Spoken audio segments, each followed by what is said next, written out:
Hello and welcome to another episode of a Brothers Creed podcast where we talk about motivation, experiences, and we explore the world around us. We are the Thomas Brothers, and I'm Jared. And I'm Ethan. And today we're going to be talking about loyalty versus betrayal.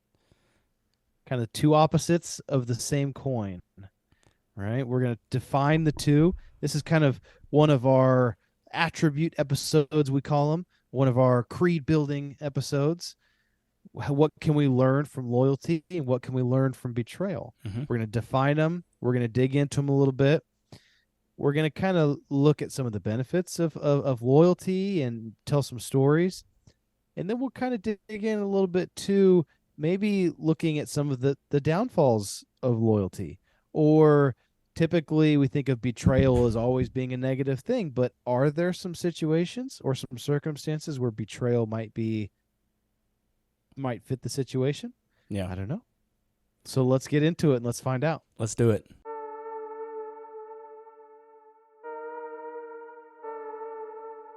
Yeah, I'm thinking I'm back. Most valuable commodity I know of is information. And that, my friends, is called integrity. That's called courage. Now that's the stuff leaders should be made of. Either you're somebody or you're nobody. You're not the devil. You're practice.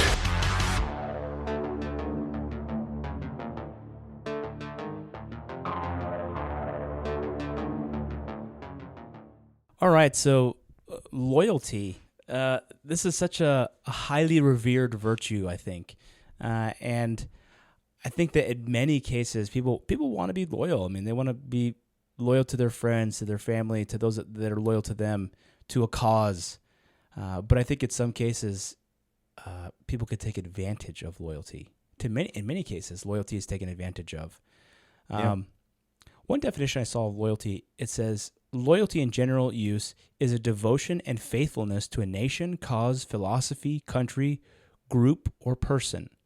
Philosophers disagree on what can be an object of loyalty, and some argue that loyalty is strictly interpersonal and only another human being can be the object of loyalty. Interesting. So that's an interesting conundrum, especially when you think about like loyalty to your country or your religion. Yeah, people will say there's an argument to say, well, you can only truly be loyal to another person because then those people can actually reciprocate that loyalty back to you. But I guess sometimes when we think, oh, well, I'm loyal to my country, what people think of is I'm loyal to my team. I'm, of my team, my platoon, or I'm loyal to my family, and that's why I'm doing this. So yeah, that's one version of loyalty. Yeah, I agree. I think when I looked into the definition of loyalty, I found two: devotion, faithfulness, commitment. Those are all things that you had said. Another thing I thought was interesting was it is a willingness to support and stand by someone or something through good times and bad. Loyalty is often characterized by feelings of trust, respect, and admiration for a person or a thing that one is loyal to. So I kind of like that it's a willingness to support and stand by something in good times and in bad. Yeah, let me share. For better or for worse. Yeah. Let me share a story about this, about a kind of an example of extreme loyalty that, well, maybe not extreme loyalty, but just like unbelievable loyalty here. So there's a guy named Hiroo Onoda, and he was in the Japanese army during World War II. He specifically was taught guerrilla warfare. So on December 26, 1944, he was sent to Lubang Island in the Philippines. A few months later, in 1945, the Americans landed on Lubang as well. So Onoda's only order from his commanding officer was not to die by his own hands. So don't kill yourself and survive. When the Japanese force was quickly taken out by the American force, Onoda and 3 fellow soldiers hid in the trees in the mountains, and they survived on food and whatever they could find through foraging and hunting. In October 1945, Onoda and the other soldiers received leaflets letting them know that the war was over, so like dropped from a plane or something. They thought it was a trick and set up by the Allies forces, and they continued their guerrilla attacks. In 1952, more letters were sent from an aircraft telling them to come home. Again, they thought it was a trap. The men continued fighting, and eventually, they continued fighting. They actually like fighting locals and stuff. So it became a problem. Like the locals were like, these guys, like they're wearing World War II outfits, and they're like still like in these woods, and they're hiding, and they're killing people. They're still fighting, you know.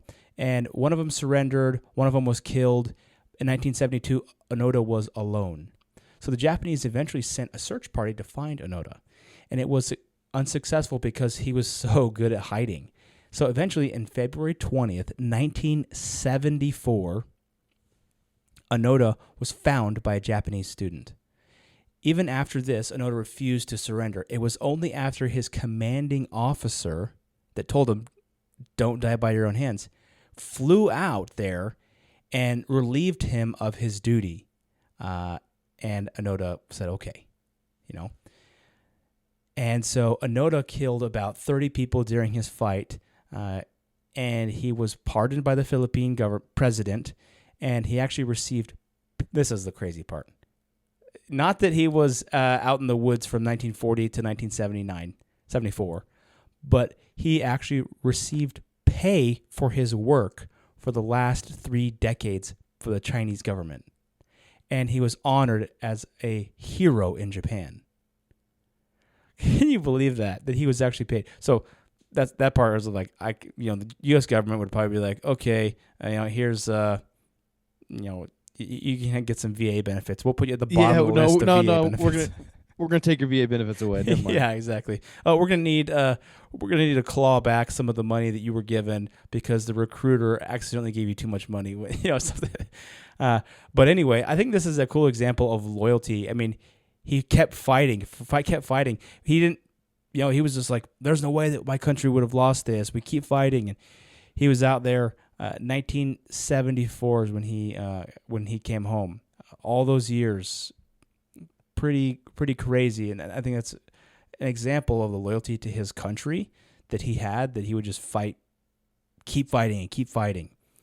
That's almost a reason why we dropped that bomb on Nagasaki and Hiroshima, because we knew that if we were to continue fighting the Japanese, they would literally fight down to every single last man, because they were incredibly loyal to their country. So we had to do something that was like shock and awe to make them just be like, okay, we surrender. Otherwise, the war would have gone on for a long time, and we would have had to fight down to every single last man because they wouldn't surrender.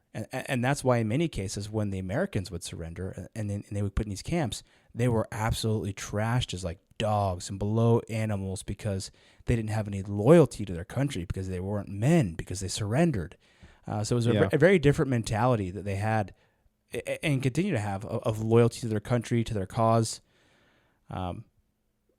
Admirable in many senses, but in also many ways, it's kind of you got to know when you're beat, man. Yeah, definitely. And it's interesting. That's a great story, great example of loyalty. I dug into some of the benefits of loyalty. And so kind of narrowed it down to what I thought was the top 5 benefits of loyalty. And the first one is security and protection. Loyalty can provide a sense of security and protection, both for the person being loyal and for the person being loyal to. When someone is loyal to another person or an organization, it is more likely to each of those is more likely to support and defend the other. And so it creates a sense of safety and security. The second one, the benefit of loyalty, is trust. It helps build trust between people or organizations or country alliances, whatever it might be. And I think it's kind of loyalty can go with trustworthiness. When you truly trust someone, you believe that you truly believe in someone's loyalty, you can trust them. Mm-hmm. Next is support. It provides support for those being loyal. One of the things in particular is that someone who is loyal, they are more likely to provide emotional, practical, even financial support when it is needed in certain situations. Mm-hmm. This can be especially important during difficult times. And that kind of made me think of the phrase blood is thicker than water. Right? It's kind of that loyalty of family, right? Whenever people are on hard times, it is cool to be able to rely on and trust family, to know that, hey, if I'm having a hard time about something, I can talk to you, Jared, about something, and you're not going to judge me, or you're not going to want me to fail. You're No. you're gonna support me. You're Mhm.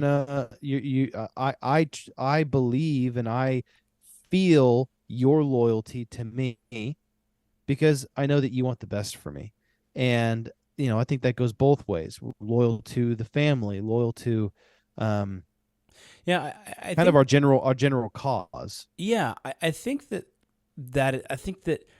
a main thing with loyalty is that loyalty is often best. It lasts whenever it is reciprocated. So Yes. between you and I, obviously we're brothers, but we have a reciprocated loyalty to each other. I mean, I bet a lot of these, and I'm not in the military, and Ethan's not either. But one thing I do hear is from a lot of these guys who serve, in platoons or groups with other guys. There's this brotherhood that emerges. I kind of felt that a little bit when I was on my mission with some of the guys that were there. You kind of get this bond or brotherhood. You're like in this crucible together, and you build this loyalty as you're kind of working towards a common cause. So as that loyalty is reciprocated, that is truly what builds loyalty. I think sometimes within some families, the loyalty is not reciprocated. And I know people that, they have parents or siblings that they don't reciprocate that loyalty, but they expect that. So they'll like say, "Oh, I want you to, always want to spend time with me and always want to come visit me, but I don't necessarily want to spend time with you. I don't want to have to call you. I don't want to have to go to your house. But every time I talk to you, I want you to feel guilty about not spending time with me."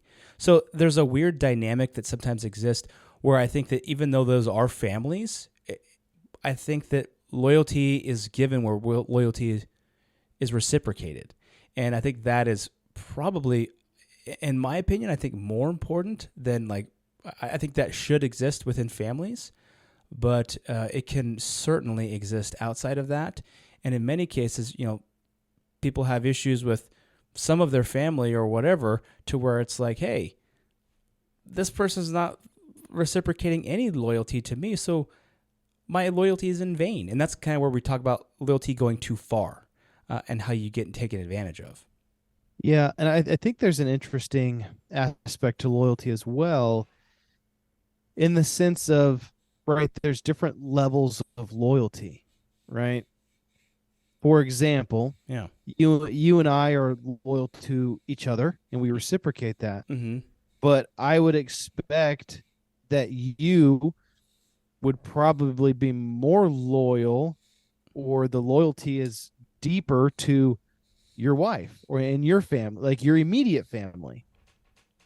It's kind of hard. There's these lines, I have like my wife and my kids that I need to protect and be loyal to. Mm-hmm.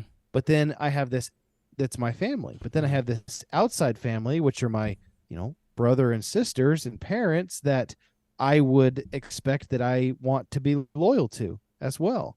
And then you have, other things. And so it's just kind of, you drill down, and even within your marriage, you're trying, you're, when is it okay to be loyal to yourself? I don't know. That's kind of a weird thing to think No, about, but it's just like there's I these agree. different steps, or is there certain loyalty that's more important than others? Yeah, like you could say, are you being loyal to your principles? Like, are you being loyal to yourself, and that you're not being taken advantage of, you're not being manipulated, you're not being strung along, or these different things. And I agree with you, like kind of within that family unit, I think that part of it is that your loyalty, like for you, you have a loyalty to your wife, but you also have a loyalty to your children, because those are your responsibility. And those are directly your responsibility. And I have loyalty to my children because they're directly my responsibility. And I think that circle kind of goes out from there. I mean, like, certainly, if it was like, if someone had a gun to was going to shoot us or something like that, and you had to make a decision versus, like, someone's kids or one of us. I mean, those are super hard decisions to make. And I'm like, I'm like, I feel like so loyal to you and your family that I'm just like, heck, I just soon jump in a bullet than any of these kids get killed, Yeah. And so it's just like, I'd rather than take that bullet than any of our kids get hit. And I think that, like, that, because, and your kids aren't even, I mean, I'm loyal to your kids because I'm loyal to you, and also I love your kids, but, like, I think it's loyalty between us that I wouldn't want anything to happen to your kids. And so, but also I wouldn't want my kids without a dad either. But I've lived a decent life. I'm almost 35. So, definitely want to keep those kids, give it another few years. Maybe my wife would probably disagree with this. She's like, you're not jumping in front of any bullets anytime soon. But and it's an interesting thought, and hopefully none of us would ever have to experience a situation like that. But I do have a example of loyalty. Yeah. That I'll share. Jared, you already know this, but I will share with the listeners here. So there was one point where Jared and I were in college together at the same college, and Jared was married, and he had his classes and everything. He's a couple years ahead of me, and I was living in an apartment off campus that I rode my bike to campus every morning. And so there was one morning, there was a couple of things accumulated here, right? So first off, I had like a $50 bike from Walmart, and it was super crappy, and it had been left out for a couple years, and the chain was all rusty, and it was a piece of crap. But so that, and I was running late to class, and I couldn't be late to this class anymore. It was like an 8 o'clock in the morning class, or 7:30, I think is when it started. In the same building that I was in too. Yeah. And so I'm running late, and I'm like, oh shoot. So I'm in my apartment complex, and I jump on my bike, and I'm like, I gotta rip, I gotta get out of here quick. And so I stand up on I had kind of done like a running, I was running next to the bike and hopped on, so I was moving through the parking lot, and I stood up to push on the pedal really hard so that I could get going really fast. And the chain slipped right as I went and pushed down, and I went face first over the handlebars and collided directly with the tail light of this car that was in one of the parking spots. And I went head first over the handlebars, and my face, like my eye and my cheek, just smashed into this tail light and completely obliterated this tail, like broke it to pieces, and it just crashed and smashed and like laid out in on the concrete. And I was just like, oh, I tried to get back up and everything, and I was just like, I'm gonna be late for class, and so I just kept going. I just got back on the bike and hobbled my way to class. Right, luckily it was downhill all the way to class. So I get to class, and I'm sitting in class, and like my lips are all like puffy on one side, and it had like a cut, and like my eye was kind of puffy. And so I was like, oh man. And so I kind of walk out of class, and I call Jared, and I know that he's in class, or I wasn't sure if he was in class or not, but I knew that he knew that I was in class. And so I call him, and he doesn't pick up the phone. But then probably 15 seconds later, he calls me back, and he's like, hey, what's going on? And I was like, oh man. And he was like, who are we fighting? It was just, he was like, what happened? What are we doing? He's like, where are you? And it was just like everything was right there. Like he didn't even know what happened, but he just knew that I called him at like a weird time, and he was all over it. You were all over it. You were like, who are we fighting? Where's it going down? What's going on? I think because you sent me a text, you said I got busted up or something like that. I was like, what? It's like, that is not happening on my watch. And then so we met outside the classroom like just a few minutes later, and I saw your face was all busted up, and I was like, who are we killing today? Yeah. And I was like, well, it was the taillight of a car, and it's pretty much obliterated. So. Oh man. That was I had a puffy face for, I don't know, probably a couple days at least. But that was a great story of loyalty, to where you're just jumping. Doesn't matter, what happened or why it happened. We'll talk about why later, but we'll sort out the bodies later, man. I'm there. Yeah. So that's good. So that's yeah, a funny so story. the last two things, benefits of loyalty, is respect, and then to be able to foster a sense of belonging, which is kind of two things that we already talked about. Yeah. Well, do you think about, that's why you think about all these mob families and all these stuff. Who do they go to? They go to cousins. They go to brothers and sisters, or uncles and stuff like that, because they have this loyalty that's often reciprocated within a family unit. That's like, hey, they're not going to betray me because I'm within the same family. We're loyal to each other. I showed them that. They showed me that. And so it's great to have someone in your corner that you don't have to worry about stabbing you in the back, that's going to be there in case you run up against a situation, or you run up against some troubles in life, or just need someone to talk to. And regardless of what it is, they have your best interests at heart. They want you to be loyal to yourself. They want you to not be taken advantage of. They want you to do what's best for you. And so yeah, you'd mentioned kind of the opposite, right? You'd mentioned betrayal, and you'd mentioned stabbing in the back, which is one of my examples. I'll get to that in a second. Yeah, let's betrayal, switch over to that and talk about betrayal. Yeah, so betrayal, on the other hand, is really the act of breaking a promise, trust, or confidence. The act of being disloyal or unfaithful to someone or something when you are expected to be loyal.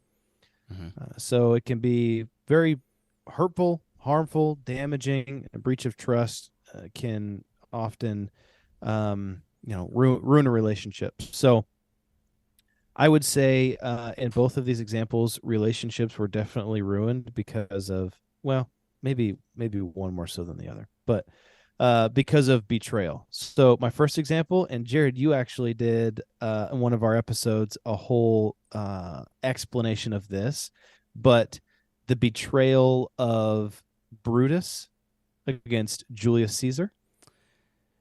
Yeah, I did talk about it, but I think that was actually one of the guys from Virtuous Men that talked about that one, because that was when we did. Maybe it was. Yeah, it was in one of the episodes that we did. Maybe it was Underdogs. Was Underdogs is what yeah. it was. Yeah. Or maybe, yeah. So Brutus was a Roman senator. No, it wasn't Underdogs. That because they did sports ones for that. It was another one that we did with the Virtuous Men, though. Remember that? So no, Brutus. Yeah, go ahead. I Sorry. think it was. I thought it was the spies, but No, maybe 'cause not. I remember I did the Confederate gal, the Siren of Shenandoah, and he did the Brutus. That was the same one. Yeah. So anyway, So Brutus was a Roman senator who was very close friends with Julius Caesar, and he was the leader of the.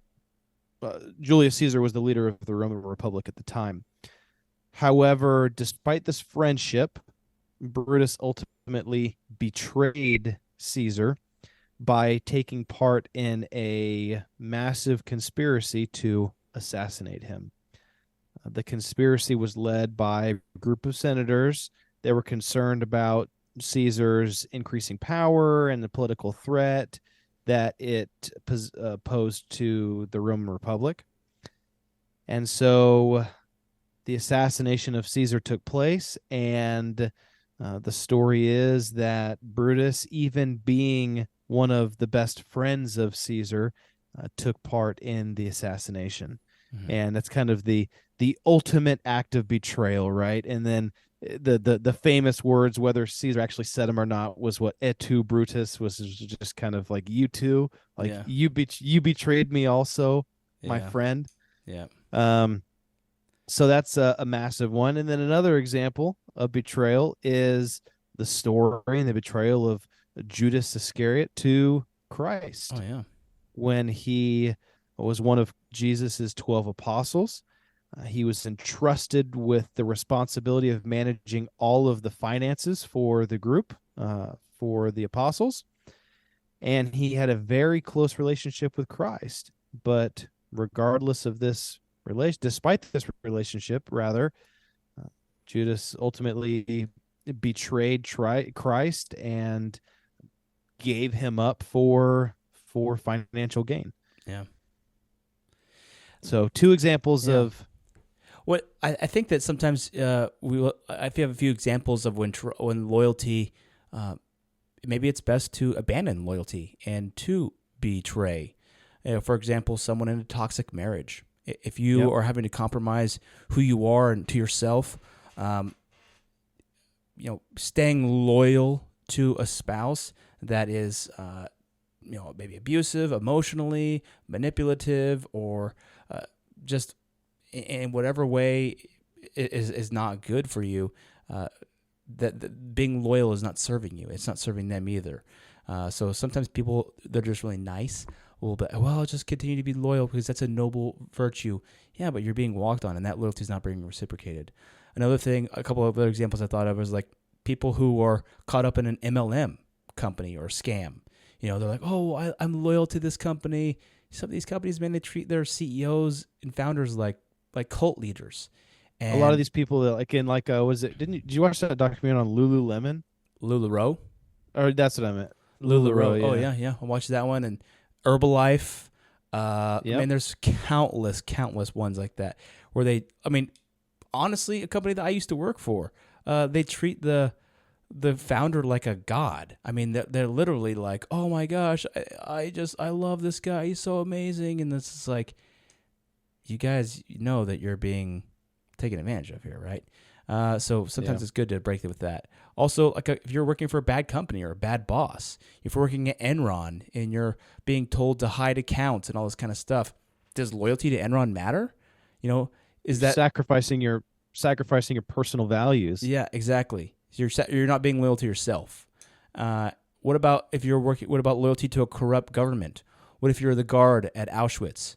Are you being loyal to yourself, or is it a time to betray? Look at the Valkyrie, or the whole Valkyrie thing where the Germans tried to kill Hitler, where they were loyal to Germany but not Hitler. So they were loyal to a different set of principles. I think the movie was called Valkyrie, but they weren't the Valkyrie. The movie was called Valkyrie, with Tom Cruise. Bruce. There's another one. What about a false belief in an organization or even a religious organization where they manipulate you to believe certain things, and you're just loyal to the end. Think about Jonestown, where these guys drink all this Kool-Aid, or think about the Warren Jeffs, where these people are just so loyal that he's in prison for marrying a bunch of 16-year-olds, and they're like, oh, our prophet's still doing all this kind of stuff, and he's taking them all to the cleaners, man, and he's just it's that kind of thing. It's just like at some point you have to have enough awareness to say this loyalty is not good for me, and this loyalty is not being reciprocated. Therefore, I need to get out of this. And you could say that, you could call that betrayal, or you could call that wising up. I think where we think of the word betrayal is actually when someone is reciprocating that loyalty to you, like Julius Caesar to his friend, and then it is not reciprocated. In fact, they turn and they stab you in the back. So in that sense, that was what I usually think of when I think of betrayal. Yeah, I completely agree. And I liked what you said about when is loyalty kind of taken too far. And I think loyalty, kind of, I guess, ultimate loyalty to a fault, really just creates a loss of independence. And yep, because you're a slave to whatever. Yep. And I think that human nature, it is maybe, I don't want to say easy, or maybe it's common for people to become so loyal to a cause that they lose their own independence, they lose their own voice, and it just becomes easy to stay loyal, and I mean, because even they're to told the destruction of your own, your own values, your own blind loyalty is just, you don't have to think critically, and you just do what you're told, and then that's easy. All decisions are made for you. You just do what you're told, and you're just okay, and then you're loyal. Well, the guy says this, he's always right. Yeah. So got to do it. Well, and I think if you dig deep enough into those situations, you will see that loyalty is not reciprocated. It's one-way loyalty. Yeah, exactly. And it might seem like it's two-way loyalty, like the people that were drinking the Kool-Aid, and the one, religious leader was just kind of like, oh, everybody, and it might have seemed like he was helping them and seemed like he was reciprocating the loyalty, but he wasn't. He was just taking advantage of people. Selfish. Yep. It's all just yeah. Yep. Trickery. Or a trickery like this Warren Jeffs guy. He's like, hey, 16-year-old girl, you need to marry me so that you can be saved in the kingdom of God, and you need to become my 56th wife. And so, yeah. Well, even that, under the guise of being loyal to her, but really it's just self-serving. Yeah. Well, even in that, like, as part of their religion, they were kind of living very simple lives and very non-worldly lives and everything else. And that was the teachings of the church. And people were doing that, and they were giving all of the money they had to the church, all that they had. And then he ends up taking his 10 favorite wives and going on a huge escapade, and he's spending like $300,000 a month in Vegas and Disneyland, and every worldly thing you can imagine he was out doing. Yep. And so it's like, that's not loyalty. I mean, that's one-way loyalty. Yeah. Because they were getting him, giving him that to be able to do that. But so exactly. Well, I do have one story I'd like to end with about loyalty. I thought this was such a cool thing. So there's this legend of a guy called the Black Knight. I don't know if you've ever heard of this. This is not the one from Monty Python. So the life and death of Zawisza the Black Knight. He lived from 1370 to 1428. So he was basically a celebrity in the Middle Ages. This guy was grade A, BA. He never lost a duel. He was like a champion in all these tournaments and stuff. He participated in countless tournaments across the entire continent. In a tournament in a place called Buda in 1412, he ended up being the best knight out of 1,500 knights who took part in the event. In the tournament in Perpignan in 1416, Zawisza won the final duel, defeating the best knight of Western Europe, John II of Aragon. He was often mentioned by name as of the Black Knight. It was earned due to his thick black armor, and which was a custom coat of armor, and his black hair. And he was not only a deadly knight with his skills, but he was considered a honorable man, a charismatic man, an incredibly disciplined man. His gallantry and decorum were legendary, as well as his amazing oration skills. That's why he was kind of like a diplomat as well. He provided excellent services to the Polish king and other foreign thrones. So this guy was respected. He was a celebrity. Everybody wanted him to come over. Everybody liked him. He was an absolute baller on the battlefield, in the tournaments, everything. So there was a battle in 1428. Zawisza took part in the war between the Sigismund of Luxembourg and the Ottomans. He fought the Turks in the siege of Gulbuk, and as the commander of a light cavalry banner of 500 men, so these are horseback men, when Sigismund decided to retreat, that was the king, across the Danube River, Zawisza's banner was guarding the back. So him and his 500 cavalrymen were guarding the back to cover the crossing. When the crossing was near finished, the king ordered Zawisza to return. The Black Knight refused to abandon his men. Then the king sent him another command, this time along with a boat dedicated to him, and said, "Come back, save yourself." And Zawisza refused to abandon his men, and together they rode into the and faced the entire Ottoman army.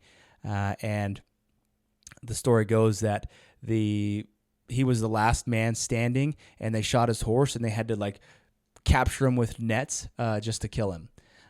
And he eventually died on the battlefield. So there's a monument that stands in Siberia today to tribute the Black Knight. And what's cool is that the people, this happened 600 years ago, and people still, there's a saying in Poland that you can rely on, say, him or her, like Zawisza, like total loyalty. The word spread from noble families who were in contact with Zawisza, the Black, and experienced or witnessed his honorable behavior to other houses across the country. The mothers and fathers taught about it to their sons and daughters. Teachers in schools taught about it to their students. Generation by generation was still not comparable example. So all that time there wasn't a comparable example of honor as Zawisza, the Black. And so he became a one-of-a-kind legend, even more than any of the nobility. The scouts for Poland, their version of Boy Scouts, they have a saying that say a scout's word is like Zawisza's, meaning that it's part of their oath, like unbreakable loyalty. You say you're going to do something, you're absolutely going to do something. Your word is like Zawisza's. And so I thought that was such a cool example of loyalty that's been passed down from a great man, and even today is continued as an example of true loyalty. Yeah, I mean, how would that feel to have your creed basically that you're Immortalized? Yeah, immortalized in generations to follow, your set of beliefs or principles that guided your actions helps to guide others. It makes you think though, to be a man that is truly principled and lives by his creed, that example that sets could reverberate through generations. And in this case, it did in a very visible way through legends. But I think that in many ways it will just reverberate through our influence on those around us and our children, and our dedication to our own principles and our creeds will make us better people, and therefore those around us better people. Yeah. So I completely agree. That's what we're doing here. Loyalty. We're building creeds. This was a great episode. Thanks all for listening, and let's build that creed together. All right, let's do it.